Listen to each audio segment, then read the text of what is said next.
dikasihi Tuhan. Wah, Kak Karen percaya nih kalau pada hari ini kita masih bisa beribadah, semua karena kasih karunia dari Tuhan Yesus. Amin.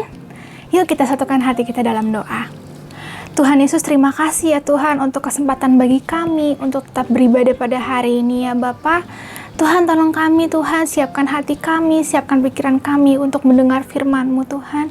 Biarlah firman-Mu ini bisa menjadi pedoman buat hidup kami Tuhan, menjadi pegangan buat hidup kami sehari-harinya. Terima kasih ya Tuhan Yesus, dalam nama Tuhan Yesus, haleluya, amin. Nah teman-teman, kalau minggu lalu kita udah belajar tentang yuk bisa yuk atau bahagia mengikuti Yesus. Nah minggu ini Kak Karen mau sharing tentang perjalanan mengikut Yesus. Teman-teman pernah gak sih dalam kehidupan kalian, dalam perjalanan kalian mengikuti Tuhan Yesus, kalian tuh berasa seperti lari di tempat? Apa tuh lari di tempat Kak Karen? Artinya tuh kayak capek, tapi tuh gak kemana-mana gitu. Kalian tuh merasa kayak, Kak Karen kenapa ya hidupku kayaknya gini-gini aja ya? Aku bangun, sekolah, makan, ujian, tidur, bangun main game, tidur lagi, gitu-gitu aja Kak Karen. Kayaknya hidupku ya gitu-gitu aja. Tuhan tuh maunya apa sih sama hidup aku? Apa sih yang harus aku lakukan gitu teman-teman? Kak Karen dalam kehidupan Kak Karen bagi Tuhan Yesus, Kak Karen juga pernah merasakan hal yang sama. Dimana Kak Karen tuh merasakan, kok sebenarnya Kak Karen ini lagi lari di tempat ya?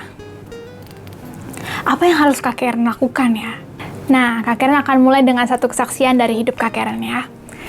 Teman-teman, Kak Karen ini baru tahu calling Kak Karen menjadi dokter itu sekitar SMA 2 sampai SMA 3 ya.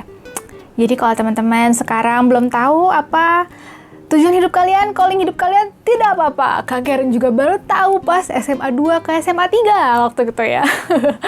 Waktu itu ada ibadah anak raja ya teman-teman. Jadi waktu itu kita masih bisa beribadah secara offline. Nah hari itu Kak Karen ketemu satu anak-anak sekolah minggu di anak raja. Dia itu kakinya terluka dan kayaknya lukanya itu sudah dibiarkan cukup lama.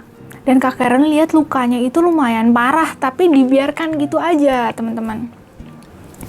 Kak Karen ambil obat-obatan seadanya yang ada di gereja, Kak Karen coba obatin, tapi saat itu Kak Karen gak punya ilmunya. Ya Kak Karen mengobatin sebisanya dengan betadine, tapi Kak Karen gak tahu apa yang harus dilakukan.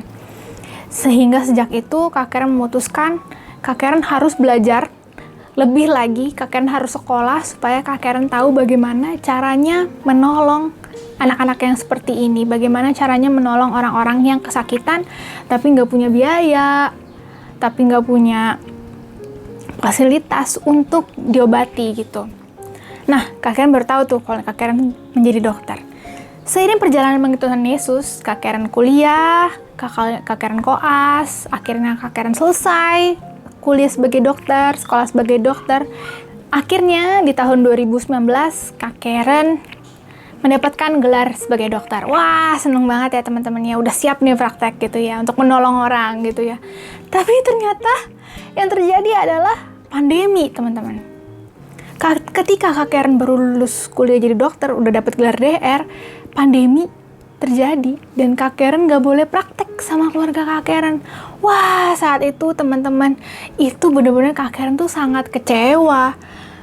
Kenapa kok kayaknya tujuan hidup Kak Karen tuh jadi jauh sekali. Ketika Kak Karen tuh sudah mendapatkan gelar jadi dokter untuk bisa nolong orang, kok Kak Karen malah harus duduk diam di rumah melihat teman-teman Kak Karen nolongin pasien-pasien COVID. Hari itu Kak Karen rasanya seperti berjalan di tempat, lari di tempat. Kak Karen capek, tapi Kak Karen tuh gak kemana-mana.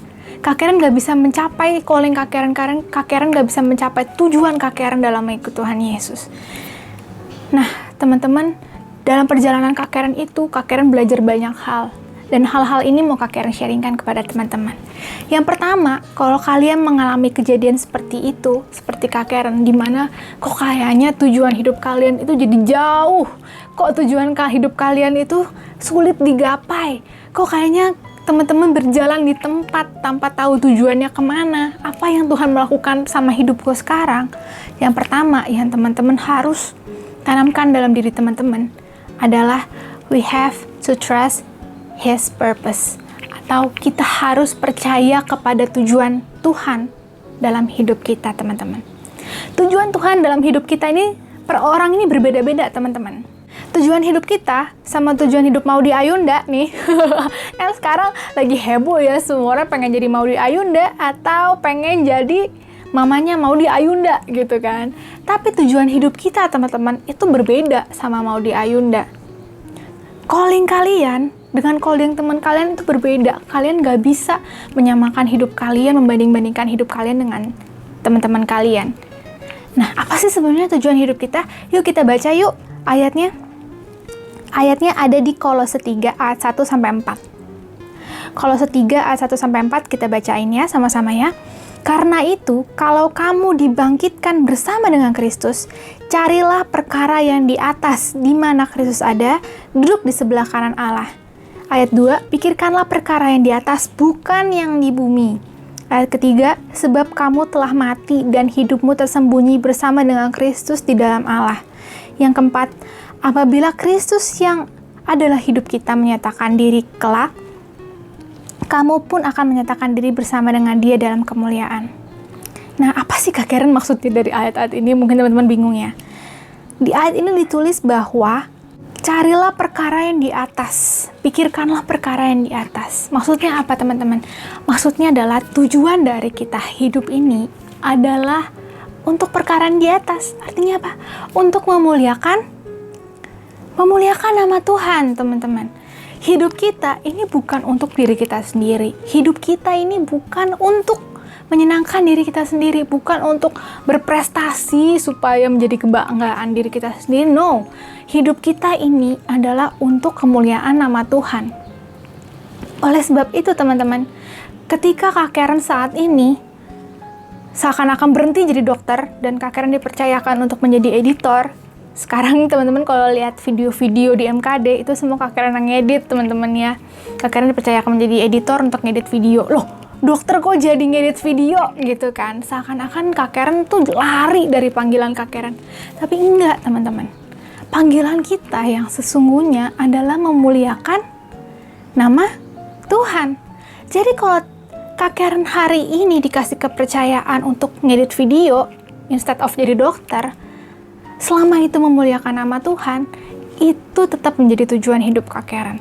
Kak Karen mau untuk melakukan yang terbaik dalam setiap video yang Kak Karen edit. Kak Karen tetap mau melakukan yang terbaik walaupun itu bukan bidang kedokteran. Teman-teman juga seperti itu, teman-teman. Walaupun nih misalnya, kok aku tuh pengen jadi pemain bola Kak sebenarnya Kak, tapi sekarang aku nggak bisa main bola Kak. Sekarang nih aku jadinya depan iPad mulu nih dengerin guru nih gitu. Teman-teman, apapun yang kalian lakukan sekarang, apapun, kalau itu memuliakan nama Tuhan, itu adalah tujuan hidupmu teman-teman. Muliakan nama Tuhan. Sekarang kan kita udah ada tuh ya ibadah remaja ya. Nah, ayo teman-teman melayani, memuliakan nama Tuhan di sana, teman-teman. Mau kalian jadi asyir, mau kalian jadi WL, atau kalian hanya mengajak ngobrol teman di sebelah kalian, itu kalau memuliakan nama Tuhan, teman-teman. Itu benar-benar berdampak loh, teman-teman. Jadikanlah kemuliaan Tuhan, memuliakan nama Tuhan itu sebagai tujuan hidup kalian. Jadi, apapun yang dipercayakan kepada kalian sekarang, sekecil apapun itu, lakukan yang terbaik, teman-teman. Itu adalah tujuan Tuhan dalam hidupmu. Kemudian yang kedua, we have to trust His timing. Atau kita percaya dengan waktunya Tuhan. Yuk kita baca ayatnya yuk. Ayatnya ada di Pengkhotbah 3 ayat 11. Mungkin teman-teman udah sering baca ya, tapi kita baca lagi ya. Yuk kita baca. Pengkhotbah 3 ayat 11. Ia membuat segala sesuatu indah pada waktunya. Bahkan ia memberikan kekekalan dalam hati mereka. Tetapi manusia tidak dapat menyelami pekerjaan yang dilakukan Allah dari awal sampai akhir. Nah, teman-teman kembali lagi ke kesaksian Kak Karen ya. Dulu nih, Kak Karen tuh punya plan tuh banyak banget ya. Kak Karen nih orangnya detail dan planner ya. Jadi pikirannya tuh udah jauh ke depan maunya apa gitu ya.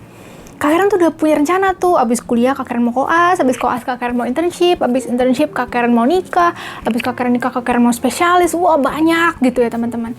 Tapi ternyata waktu Tuhan tuh bukan waktunya Kak Karen, dimana sekarang Kak Karen harus berhenti selama hampir 2 tahun ini menjadi dokter, teman-teman.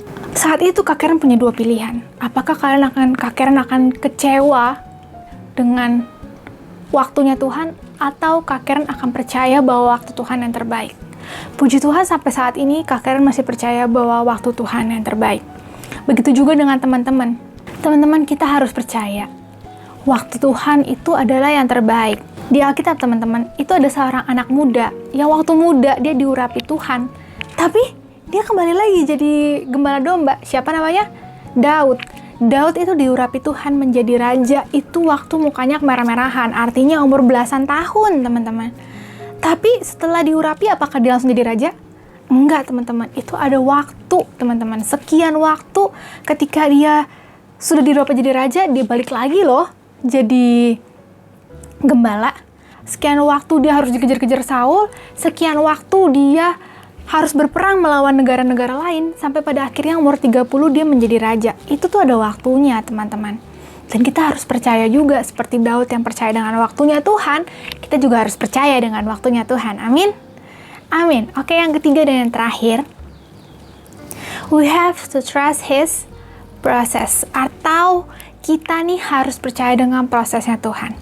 Dalam perjalanan mengikut Tuhan Yesus, terkadang proses yang kita alami itu seakan-akan menjauhkan kita dari tujuan hidup kita. Kak Karen ambil contohnya ya. Contohnya adalah Yusuf. Yusuf itu waktu muda, dia itu dapat mimpi yang matahari dan 11 bintang itu menyembah dia, matahari, bulan, 11 bintang menyembah dia gitu. Artinya dia tuh dari muda dia udah tahu tujuan dia bakalan ditinggikan lebih dari saudara-saudaranya, lebih dari keluarganya.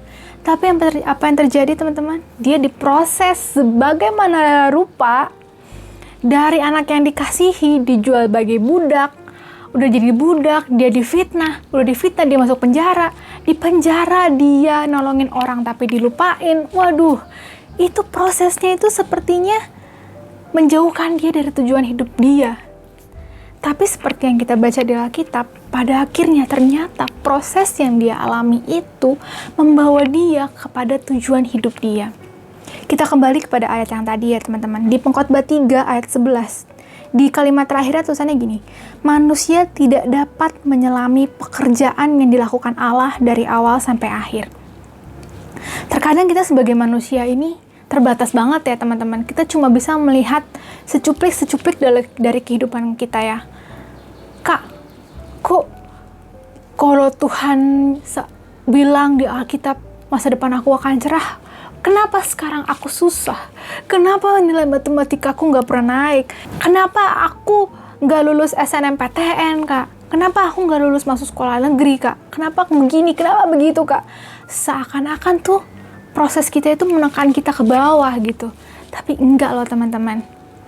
Memang kita ini nggak bisa paham apa sih yang Tuhan kerjakan dalam kehidupan kita, tapi kita bisa percaya, teman-teman. Proses yang Tuhan berikan kepada kita itu untuk mengikis sifat-sifat duniawi kita, teman-teman. Supaya kita semakin serupa dengan Tuhan, supaya kita semakin dekat dengan tujuan Tuhan dalam hidup kita. Percaya, teman-teman, proses apapun yang kita alami sekarang mungkin gak enak, tapi itu semua membawa kita kepada tujuan kita. Tujuan Tuhan dalam membuat kita. Tujuan Tuhan ketika menciptakan kita. Amin. Yuk kita satukan hati kita di dalam doa. Bapa, terima kasih ya Tuhan. Kami percaya Tuhan, firman ini seperti pedang bermata dua Tuhan. Tidak hanya untuk teman-teman yang mendengarkan, tapi juga untuk hamba-Mu yang berbicara ya Tuhan. Kami percaya Tuhan, kami percaya kepada tujuan-Mu, kami percaya kepada waktu-Mu, kami percaya kepada setiap proses-Mu Tuhan. Pada saat ini Tuhan, hamba-Mu berdoa buat teman-teman yang mendengarkan pada hari ini Tuhan. Kuatkan hati mereka ya Tuhan, sembuhkan yang sedang sakit. Engkau kuatkan yang lemah ya Tuhan. Supaya kami bisa bersama-sama menggenapi tujuan mulia yang Kau sediakan bagi kami semua. Terima kasih ya Tuhan Yesus. Dalam nama Tuhan Yesus haleluya. Amin. Oke teman-teman, sampai jumpa minggu depan. God bless you. Bye-bye.